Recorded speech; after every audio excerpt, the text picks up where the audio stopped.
ఇది వాస్తవం, అంతే కదా. పాకిస్తాన్ హిందుస్థాన్ ఇది కాదనలేని సత్యం. అవును, ఇది కాదనలేని సత్యం, సత్యమే కదా. ఆ సత్యాన్ని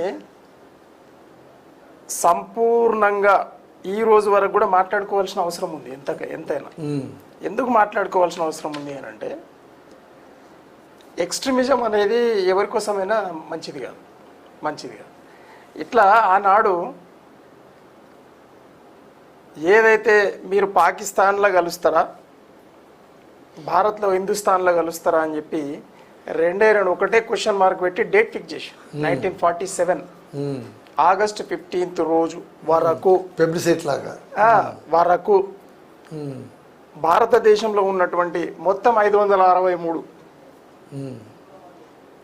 మొత్తం రాజ్యాలు మీరు దాంట్లోనే కలవండి, దీంట్లోనే డిసిషన్ తీసుకోండి అని చెప్పి, దాంట్లో 560 కలిపి 3 మాత్రమే సంతకాలు చేయలే. ఒకటి షాయద్ మేవార్ అనుకుంటా, తర్వాత జమ్మూ కాశ్మీరు, హైదరాబాద్, ఈ 3. అంటే అప్పుడున్నటువంటి నిజంగా కూడా భారతదేశ పరిస్థితి నాయకుల నిజంగానే ఒకవేళ నెహ్రూ స్థానంలో మహమ్మద్ అలీ జిన్నాకు ఒక 6 నెలలు అవకాశం ఇవ్వరా బాబు, వాడు రేపు మాపే చచ్చుంటాడు, అని పెద్ద రోగం ఉన్నది అని చెప్పి గాంధీ గారు చెప్తే కూడా నెహ్రూ వినలే. నేను ఇన్ని రోజులు పోరాటం చేసింది ప్రధానమంత్రి సీటు కోసం పోరాటం చేసినా కానీ నేను ఎట్టి పరిస్థితి దేశం విడిపోయి నేను లెక్కయ్యా, కానీ నాకు ప్రధానమంత్రి కుర్చీ మాత్రమే కావాలని గాంధీ గారితో పోరాటం చేసినప్పుడు నెహ్రూ అన్యాయంగా ఆయన మాటను అంగీకరించినందుకు గాంధీ గారు చచ్చిపోయారు. అదొక ఇష్యూ. ఆనాడు 6 నెలల కోసం జిన్నా గారికి ఇస్తే ఈరోజు పాకిస్తాన్ ఏదైతే బార్డర్ ఉందో అంతవరకు భారతదేశం ఉంటుండే. అఖండ భారత్లో కొద్దిగా 75% అనుకోండి. అఖండ భారత్ అంటే ఆఫ్ఘనిస్తాన్ కూడా మనదే. అంటే రాజకీయాలు అలాగే ఉంటాయేమో. అంటే విచిత్రమైన పరిస్థితి. అంటే ఒక నిర్ణేత అనేవాడు సరి అయిన వ్యక్తి లేకపోతే ప్రజల పరిస్థితి, దేశ పరిస్థితి ఎంత హైపోథెటికల్ గా ఒకవేళ జిన్నాకి ఇచ్చి ఉంటే దేశం విడిపోయేది కాదు. ఎట్లా విడిపోతుందండి? కాదు, ఎందుకు అయితే ఆవేశాలు అలాగే ఉండేవి. ఇప్పుడు ఖలిస్తాన్ ఎలా ఉన్నారో ఇప్పటికీ ఇంకా పాకిస్తాన్ అని పొగ పెట్టేవాళ్ళు ఉండేవాళ్ళు. నేను ఒక మాట మాట్లాడుతున్నాను. 1947 నుండి ఈ రోజు వరకు స్వాతంత్రం వచ్చిన తర్వాత భారతదేశంలో అన్ని మతాలలో అన్ని కులాల వాళ్ళు ఉన్నారు కదా, ఏం జరగట్లేదు? మరి జరగట్లేదు అంటే ఒక్క నిమిషం అండి, మళ్ళీ నా లయ వద్దు. అయితే ఏం జరగట్లేదు కదా. పాకిస్తాను ఇప్పుడున్న బంగ్లాదేశ్ అలా ఉన్నా ఏమి జరిగేది కాదు, పప్పులు ఉడికేటి కావు. రాజ్యం అంటే రాజ్యం అట్లనే ఉంటుంది, అదేం పెద్ద నన్నది మ్యాటర్. ఇక్కడ ఏంటంటే ఆనాడు ఉన్నటువంటి ఆల్ ఇండియా ముస్లిం లీగ్ ఉంది కదా, ఆనాడు 78 మంది ఎంపీలు, 298 మందిలో 78 మంది ఎంపీలు వాళ్ళే. ఆనాడు వాళ్ళు విడిపోవాలని ఏం కోరుకోలే, కానీ పంచాయతీ ప్రధానమంత్రి ఇష్యూ ఆ పంచాయతీ పెట్టింది ఎవరు? మహమ్మద్ అలీ జిల్లా పెట్టిండు, ఎవరు పెట్టలే. నేను మొదటి ప్రధానమంత్రి నేను కావాలి, లేదు అని అంటే దేశ విభజన తప్పదు, ఇది వచ్చిన పంచాయతీ. అప్పుడు నెహ్రూ గారు డిసిషన్ తీసుకునేది ఉండే, ఏమని, సరే పోతే వాయబై, ముస్లిం అయితేంది నేనైతేంది, ఎవడుంటే ఏమయ్యేది, దేశం అయితే విభజన కావద్దని నెహ్రూ గారు ఆనాడన్నా వెనకటి చేసేది ఉండే. కానీ ససేమ్రా అన్నాడు కాబట్టి ఇద్దరి మధ్యలో మరి సయోధ్య కుదిర్చలేనటువంటి గాంధీ గారు సుప్త చేతనవస్థ, ఆయన ఏం చేయలేని పరిస్థితి. ఆ సందర్భంని మనం తీసుకుంటే మరి ముస్లింలుగా ప్రాంతంగా హిందూ ప్రాంతంగా విడిపోయినప్పుడు మరి ఇక్కడ ఉన్న భారతదేశంలో ఉన్న మొత్తం ముస్లింలందరూ పాకిస్తాన్కి వెళ్ళిపోవాలి కదా. అంటే వెస్ట్ పాకిస్తాన్కు ఈస్ట్ పాకిస్తాన్కు ఇక్కడ నుండి వెళ్ళిపోవాలి కదా. అక్కడ ఉన్నటువంటి వాళ్ళు హిందువులందరూ ఇక్కడ రావాలి కదా. మరి ఎందుకు కాలే అంటే అస్తవ్యస్త పరిస్థితి.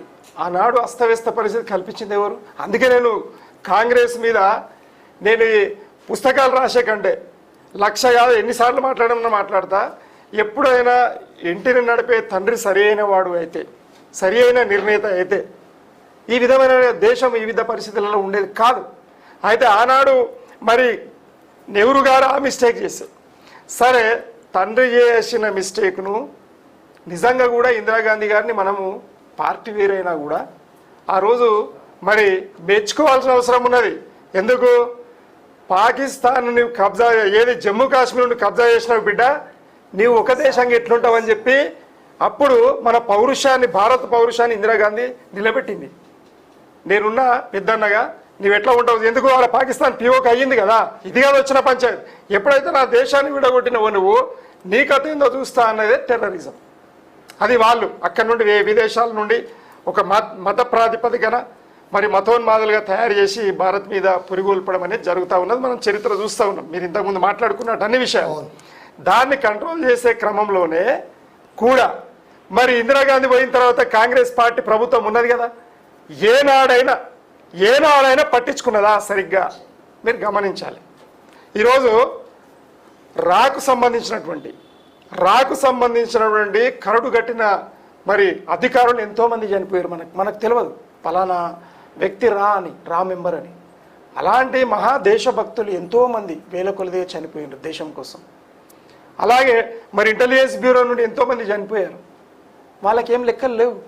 కారణం ఏంటి అని అంటే మరి భారత ప్రధాని రాష్ట్రపతి మరి ఏం చేయాలా అంటే ఇది చేయాల్సిన అవసరం ఉన్నది. ఆనాడు నెహ్రూ గారి తప్పిదం వల్ల దేశం విభజితమైతే, ఆయన కోరిక కోసం దేశ విభజన జరిగితే, మళ్ళీ మరి 1971 పాకిస్తాన్ యుద్ధం జరిగింది. ఆ దినము 93 లక్షల మంది మరి పట్టుడు పోతే, 93,000 మంది లక్షల మంది ఆనాడు పట్టుడు 93,000 మంది సైనికులు, పాకిస్తాన్ సైనికులు పట్టుడు పోతే మళ్ళీ వాళ్ళని వదిలేసిరండి. మీరు ఇంతకుముందు అన్నది మరి వాళ్ళని వదిలేయడానికి నీకు వస్తుంది, కానీ మనోనాడ పట్టుడు పోయిండు వాడిని తీసుకురావాలి కదా అనే సోయి మరి కాంగ్రెస్ ప్రభుత్వానికి లేదా, ఆనాడున్న ప్రధానమంత్రికి లేదా? ఏమి సీక్రెట్స్ డీల్స్ జరిగాయి? ఎందుకంటే డాక్యుమెంటేషన్ ఒకటి లేదు. అంత సిమ్లా ఒప్పందానికి సంబంధించి ఈ 93,000 మందిని వదిలేస్తామని ఉంది, కానీ అట్లీస్ట్ దేనికి అగెన్స్ట్గా వదిలేస్తామన్నది లేదు. అంటే ఇక్కడ ఏందండి, ఏదైనా అతి మంచిది కాదండి, ఏదైనా అతి మంచిది కాదు. ఈ భారతదేశానికి ఉన్నటువంటి ఈ మంచితనము, మానవత దృక్పథం అనేది అది మన మెడకే వచ్చి పడింది అన్నట్టు ఇప్పుడు చూస్తూ ఉన్నాం కదా. మన మన పౌరులను ఎన్ని వేల మంది లక్షల మంది పౌరులు చనిపోయారండి. వాళ్ళు ఏం పాపం చేసిరండి? మరి వాళ్ళని వాళ్ళ కుటుంబాలను పట్టించుకోవాలి బాధ్యత ఎవరిదండి అంటే. కాబట్టి ఈరోజు పార్టీ వేరైనా కూడా ఇప్పుడు 11 సంవత్సరాలుగా నడుస్తున్నటువంటి పరిపాలనలో అంతర్గతంగా ఎన్ని తప్పులు ఉన్నా ఆ తర్వాత చూసుకుందాం. కానీ ఇప్పుడు గొప్ప విషయం ఇక్కడ రక్షణ శాఖకు సంబంధించి, తర్వాత విదేశీ శాఖకు సంబంధించినటువంటి అధికారులు, అలాగే army, navy and air force అధికారులు చూపిస్తున్నటువంటి దేశభక్తి, దాన్ని మనము వెల కట్టలేమండి. కాబట్టి నేను చెప్పేది ఏంటంటే, మీరు అడిగిన సూటి ప్రశ్నకు పాకిస్తాన్కు అప్పుడున్న పాకిస్తాన్కి ఇప్పుడున్న స్ట్రాటజీలో ఏం చేంజ్ లేదు. అప్పుడైనా యుద్ధం ఇప్పుడైనా యుద్ధం అంటారు కదా. ఈరోజు పాకిస్తాన్ దగ్గర ఏముందండి, వెనకకు పోతే నొయ్యి ముందుకు వస్తే గొయ్య అనే పరిస్థితి ఉందండి వాస్తవంగా. ఎందుకు? ఈరోజు దేశం కాబట్టి చూపెట్టుకోవాల్సిన అవసరం ఉంది. ఈరోజు పామి ఆకలి అయితే తన బిడ్డలు తిన్నట్టు ఆ వేషం వేసి దాని పాపం అదే గుడుచుకోవాల్సిన పరిస్థితి ఉంది. జనాలకు అన్నం లేని పరిస్థితి అండి, తిండి లేని పరిస్థితి, నీళ్లు లేని పరిస్థితి, విద్యుత్ లేని పరిస్థితి.